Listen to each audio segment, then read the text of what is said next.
గులాబీ చేస్తారు వాళ్ళ సంగతి కూడా చేస్తాం. ఎవరికి భయపడ్డ రేఖాంతాలు దేని కూడా భయపడ్డాడు కాదు. రేఖాంతాలు కార్యకర్తకి ఏ చిన్న ఇబ్బంది వచ్చినా రేఖాంతరం అక్కడ ఉండడం మర్చిపోవద్దు. సోషల్ మీడియా వేదికగా వాస్తవాలను నిజాన్ని నిర్భయంగా మీరు ఖండించండి. ఎవరికి ఎన్ని కేసులు పెట్టుకున్నాం అయ్యేది లేదు, సచ్చేది లేదు. ఎవరు మనం మర్డర్ చేసినాం, మానవంగా చేసినాం, ఆ కేసులు భయపడ్డారు. ఎవరు ఏం భయపడాల్సిన అవసరం లేదు. మీరందరూ కూడా మరి గట్టిగా ఉండండి. ఖచ్చితంగా రేపు భవిష్యత్తులో పిల్లపాద నియోజకవర్గంలో 100కు 100% గులాబీ జెండాని మరి ఎగిరే విధంగా, పార్లమెంట్ లో అత్యధిక మెజారిటీ వచ్చే విధంగా కమ్ము తినాలి, కావాల్సి వార్త పెట్టాలి, రేపు కమ్ము తినాలి. ఆ విధంగా మీరందరూ కూడా కష్టపడి పనిచేయాలని చెప్పేసి కోరుకుంటూ, మనమంతా కూడా ఎప్పుడు కూడా అజాగ్రత్తతో ఉండదు. ఎన్నికల సమయంలో అజాగ్రత్తతో ఉండదు.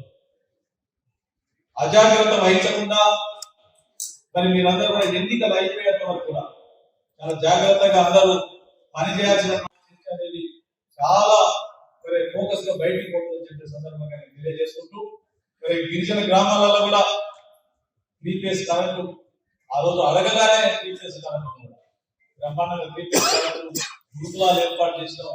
మరి కోట్ల రూపాయలు మన ప్రాంతానికి తీసుకెళ్ళగలిగిన ఒక్క పని కూడా అయ్యే పని లేదు.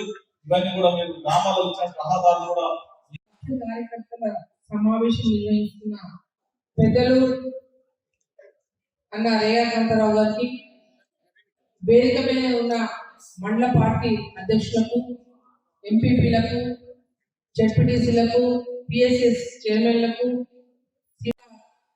దాదాపు 1-2 గంటల నుంచి కూడా ఎప్పుడైపోతే 4 గంటలు సార్ ఎప్పుడైపోతే వెళ్దామని వెయిట్ చేస్తూ చివరి క్షణం వరకు కూడా మా కోసం కూర్చున్నందుకు ప్రత్యేకంగా మీ అందరితో శిరస్సు మనకి నమస్కారం తెలియజేస్తాము. ఖచ్చితంగా ఆడబిడ్డ భోజనం పెడతా ఉంది కాబట్టి అన్నవాళ్ళు ఖచ్చితంగా భోజనం మీరు మీడియా భోజనం చేసుకోవాలని కోరుతా ఉన్నాం.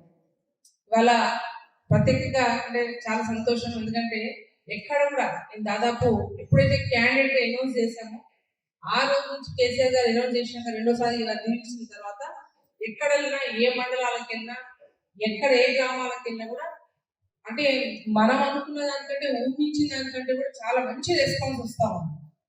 రేఖాంతరావు గారు అయితే పాపం పోయినసారి వాళ్ళ ఎమ్మెల్యేగా ఉండి నా గెలుపు కోసం ఆ రోజు కృషి చేసి 26,000 మెజార్టీ ఆ రోజు వచ్చింది. ఇవాళ వారు ఓడిపోయిన బాధ ఉన్న కడుపులో పెట్టుకుని దిగమింగి ఖచ్చితంగా బీఆర్ఎస్ పార్టీ అభ్యర్థి గెలవాలి, కవిత గెలవాలి, తప్పకుండా కార్యకర్తలను అందరినీ కాపాడుకోవాలని ఒక మనోధైర్యాన్ని నింపుకొని అందుకే వారి